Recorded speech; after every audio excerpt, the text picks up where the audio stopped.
What's going on YouTube? It's Carebears, and as of right now, the ban list has been announced. So I just want to say that right now, that the ban list has been announced, and I know this whole video is kind of going to be sort of irrelevant, but stay in the video anyway, because there's going to be some really cool information, and it's still a pretty badass game. So, I'm playing against Lexi the Queen.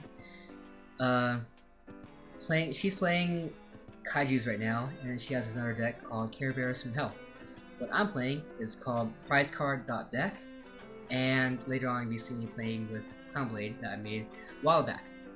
So I want to get this video up now because in a few bits of days this deck's going to be irrelevant because it's going to be one Unicorn, one Shrit, one Brio, one Noda. So this version here is irrelevant. But prizecard.deck will still exist because I'm trying to make like a kind of a prizecard.deck challenge. What prizecard.deck challenge is that the main deck can be anything you want, anything. The only gist of it is the extra deck can only consist of prize cards. That's it.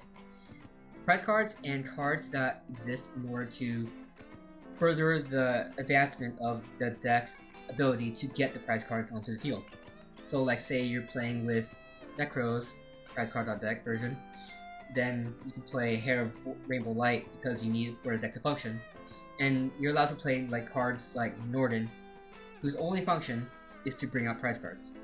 So like if you're playing say Heroes and you make a Shining, you cannot attack with the Shining, and you cannot activate its effect to get back to you from the banish because you're not making prize cards with that effect like immediately. So unless there's like a prize card eventually that takes 2 level 8s to make, you can't really do that. So that's the function of the deck. So like the winning condition of the prizecard.deck challenge is not to win the game, it's to make an expensive field and feel good while doing it. Because you can make any deck that can win. That's not fun. Like any deck can win. With the prizecard.deck, you cannot play it in real life because for obvious reasons the extra deck is really expensive. So if you're one of those guys who happen to actually do have the prize cards, then well, congratulations, you can participate in the prizecard.deck challenge in real life. And well, people are going to be extremely impressed that you have very expensive field. So again, the win condition of the deck is not to win, it's to bring out prize cards and possibly win with those prize cards. So if you're playing a deck and then you win and you haven't not brought out a single prize card, you technically lost. That's it. Yeah, and you get extra points for like, you get like basically points, like 1 point for every prize card you bring out, and then it's kind of like a self-satisfactory kind of thing. That's really it. There's like no winning any actual physical thing in real life. It's just, you know, you got a sense of victory because you have a field that costs like $5,000. That's the win condition of this deck. So what I did is I made Necro's Lightsworn prizecard.deck, and with this deck, it's cool. The synergy with this deck is, well, the basic first turn of this version of prizecard.deck is having a Minerva on the field and a Giant Hand on the field.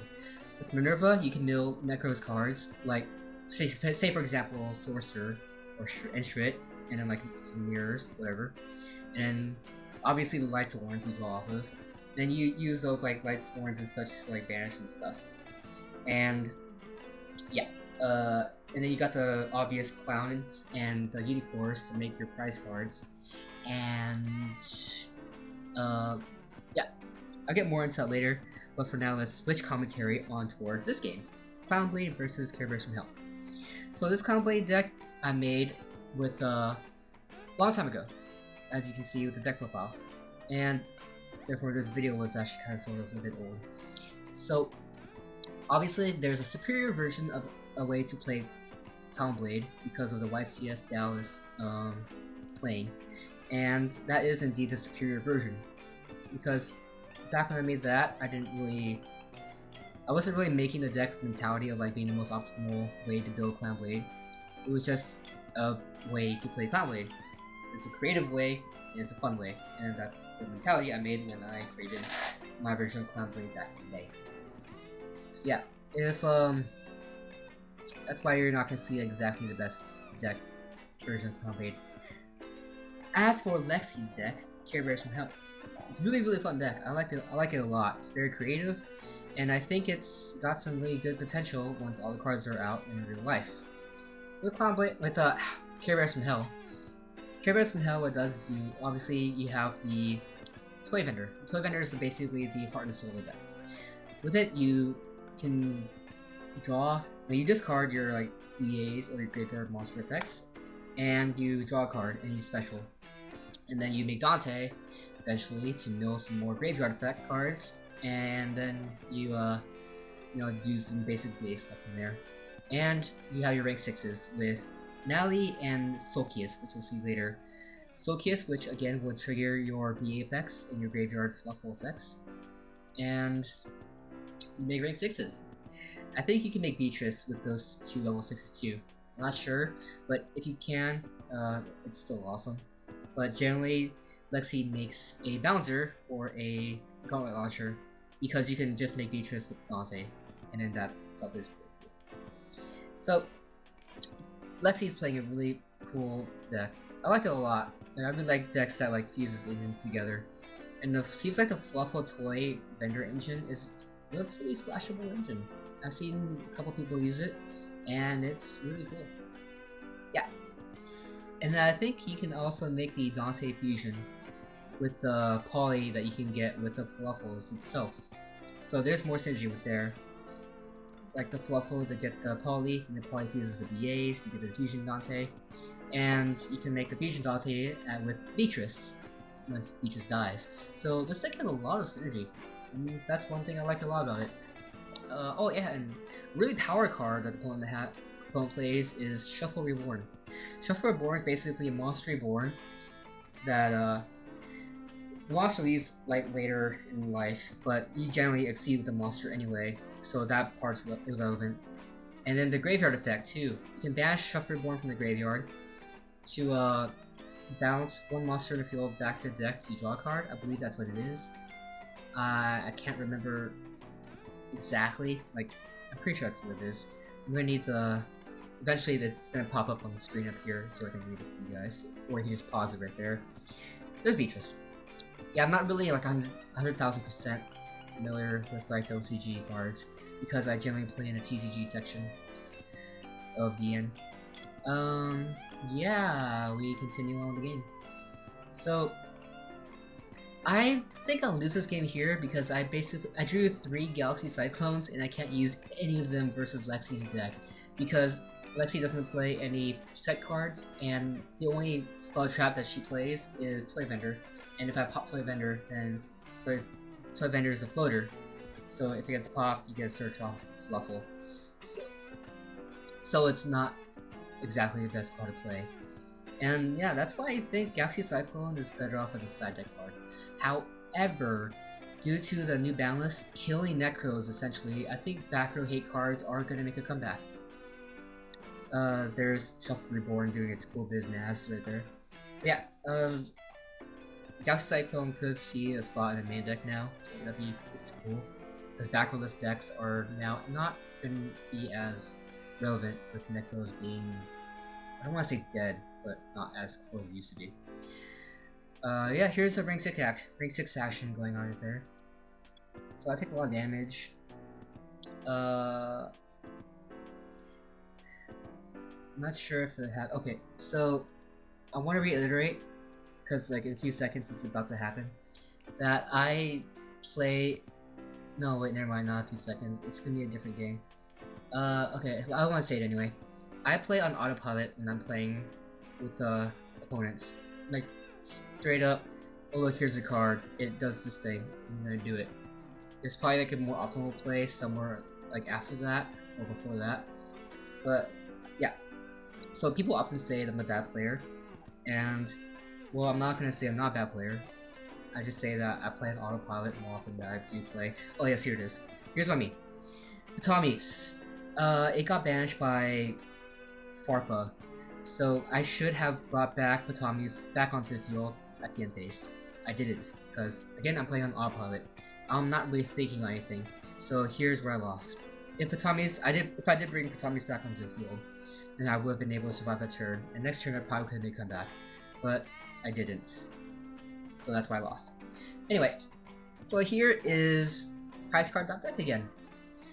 I think I pretty much said it before, but this version of prize card.deck is gonna be irrelevant because you can't really use the Necro's engine anymore to make this deck viable. So prize card.deck is not dead. It's still a very live challenge because prize card.deck is not main deck. Prize card.deck is referring to the extra deck. The main deck can be anything you want, anything, as long as it's able to bring out prize cards.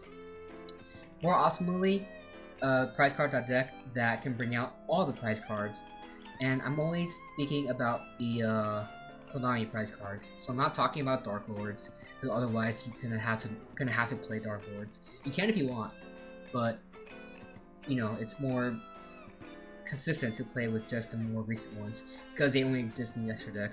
Therefore, you can play it more consistently. You can play Dark Lords. You can play Dark End Dragon, but that's like a extra challenge. So here's what I mean. This is a very, very expensive field. 2 Minervas and a giant hand. So in this game, in my heart, I consider to have already won because this is a very expensive field. At this point, I don't really care if I lose or not. At this point, I just care about bringing out more prize cards so I can add more points to my win condition of getting expensive field. And this is actually...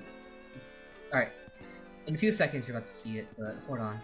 When I say I play on autopilot, this is a prime example of that. So first off, I did Brio to add a mirror to my hand. That was a mistake, because I was thinking I need a mirror, so I had a mirror, autopilot mode. Here's another reason. I banished face down set the Trishula. Not the most optimal play, at all. Because if I banished the monster, I could have attacked for game. That would have been the more optimal way. But because I'm playing on autopilot, I banished a face down card by sheer force of habit. I knew the monster was there, I knew it was 3000, and I knew I couldn't get over it, but I didn't register it in my head that, oh look, that situation's there. I just banished face down out of your head. But, thank God I did that, because I'm about to have the coolest win condition of prize card.deck I probably have ever made in my life. You're about to see in a few seconds. So, the game continues on. I make Dig Vorzak, and I pop his field, and yeah, I have her field, and she does not die. That's fine, because you're about to see it. So Dig Vorzak is +1 point right there, because I made it with Potamius, and that was cool. And Lexi here survives the turn, and that's tight, because, yeah, so Dig Vorzak is Feast Chained, I can't get attacked with that. So here's another synergy with the deck. I'm about to go Lumina to write it to Sky Ascension Dragon, and that's tight. So Sky Ascension Dragon is gonna keep me alive for the next few turns until I can draw it out. With so yeah, the synergy with the deck, Minerva and Sky Ascension Dragon go hand in hand. Giant hand, get it? Because Lumina can bring out Lumina to bring out Raiden, or Lumina can discard, say, Trick Clown, such Trick Clown, and bring out Little Minerva, level 3 Minerva, and then you can synchro both those ways to get out Sky Ascension Dragon. Or you can just summon Lumina and then discard special Little Minerva and then get out level 4 in field any other way, like say Unicorn, and then bring out Sky Ascension Dragon that way. And that's cool. And the Light Sworns all obviously have the same view with Minerva, like Exceeds Minerva, to draw more cards and to pop a card. So this field right here is already pretty expensive. I like it, so that's good points towards the prize card.deck win challenge. And here I kind of just stall out because I know that Lexi can't do anything, so I just wait until I deck myself out because that's extra cool points. Because watch this, I win this turn with no cards in my deck. Sky Ascension Dragon, Raigeki, attack directly with Sky Ascension Dragon for game. Yes! Sky Ascension was actually kind of sort of beefy too. It was 800 per attack, 800 attack per card in my hand. I had 4 cards in my hand that time, I think. So that was pretty beefy. Yeah. And what's cool about Sky Ascension, obviously its effect is when it dies, you bring back both your Luminas and your Raiden. So you can just make another Sky Ascension dragon from there. Because say Sky Ascension dies, you bring back 2 Luminas and a Raiden, or Lumina, Clownblade, Minerva, whatever you made with it. Then your opponent attacks, you drop Valkyrus on your turn, synchro back into Sky Ascension Dragon and attack, and it's still forward to bring them back again if Sky Ascension dies. That was tight.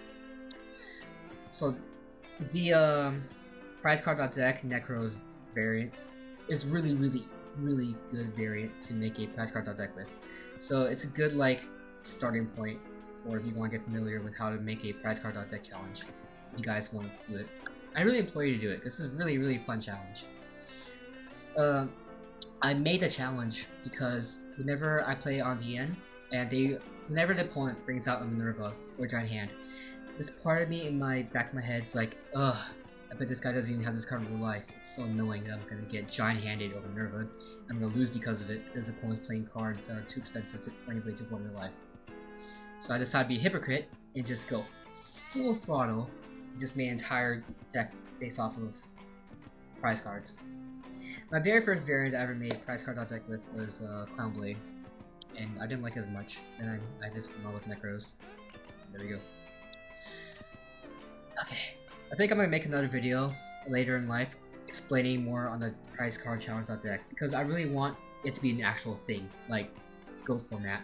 Like Go format's a thing, so I want there to be like prize card.deck mirror matches, and then like see people on YouTube upload like their mirror matches, and then it's like Clownblade variant versus Hero variant or something like that, and then like, you know, yeah, because if you think about it, the main prize cards you go into are Minerva and Giant Hand. They're both 2000, and so you gotta like sort of think on like how to play around each other's prize cards.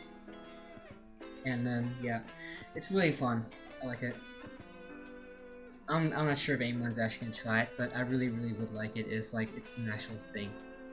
I don't really care if like I'm known for like making a prize card.deck challenge or not. That's relevant. I just want people to actually do it because it's really fun. And if you guys ever see me on DN and you want to participate in like the whole prize card challenge, then hit me up, and then like I'll record it. I'll most definitely record it. Your prize card deck versus my prize card deck, and then just upload it, and then hopefully eventually becomes a thing. Anyway, back on the game right here. The opponent had milled a electromagnetic turtle. That's why like I try to still play conservatively. Even if I had game that turn, I was trying to play conservatively because the electromagnetic turtle really screws up my day. And that's why you don't see me activating Raigeki regardless of me having like game in hand or not. I'm pretty sure someone's gonna say in the comment section down below like, why did you use Raigeki and then check directly for game? It's because of electromagnetic turtle. And you probably may or may not have seen because this video is going at like 700% speed.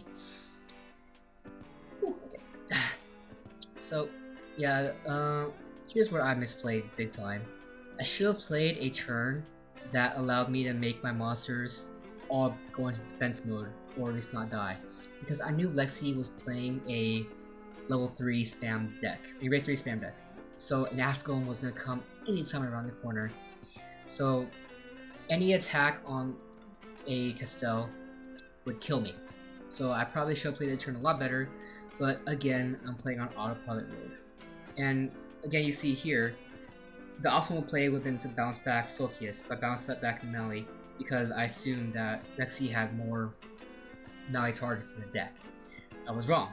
Both Melees were banished, but I didn't check because, again, I'm playing on autopilot mode. So, I lost because of that. Yeah. I really should play more seriously on DN versus fans because they really want to play against me, but I don't know. I just can't like get into it with Yu-Gi-Oh anymore. Like I love Yu-Gi-Oh still, but like you eventually get tired of it after a while. Like Yu-Gi-Oh's fun. I play it because like I get to interact with people, but because I don't have locals nearby, I don't get that interaction anymore. And DN, it's like it's cool. I get to like play people, but it's not the same. I'm complaining a lot. Anyway, Toy Vendor. So Toy Vendor's discarding Melly to discard Sulkius. That's kind of cool. You get the rank 3 spam, the rank 7 6 spam going on. I think I mentioned that you can possibly make Beatrice with 2 level 6s. So, in the gist of things, Lexi the Queen's deck is, oh yeah, you can, it's a generic 6, awesome. Oh yeah, in the gist of things, Lexi's deck is a rank 3, rank 6 spam deck. Yeah. Alright, that's prize card, that deck. So here's the basic first turn that I was telling you guys about. Giant Hand Minerva first turn, and get the possible draw. What I should have done here is discard a Brio to get Valkyries to hand, so I have the basic first turn, Minerva hand, Valkyrie hand play. Because Giant Hand and Valk would protect Minerva, possibly. That way I can get another mill off next turn to get some more pluses off, and you know, get more graveyard action of more mirrors, more sorcerers, and etc, etc. What's cool about this version of prize card deck is that I can mill sorcerer, and then I play 2 of the ritual exhibitos. So I discard ritual exhibito, special sorcerer, make a prize card, and then do stuff. And that was really cool. Yeah. Oh, and the Sky Assassin Dragon with Necros. You can also discard that with the Cloud Scope to bring out your ritual monsters, because you just hold it. Anyway, that's the video, guys. I'm glad I got this out before next ban list got relevant. So I hope you guys enjoyed it, and have a happy Halloween.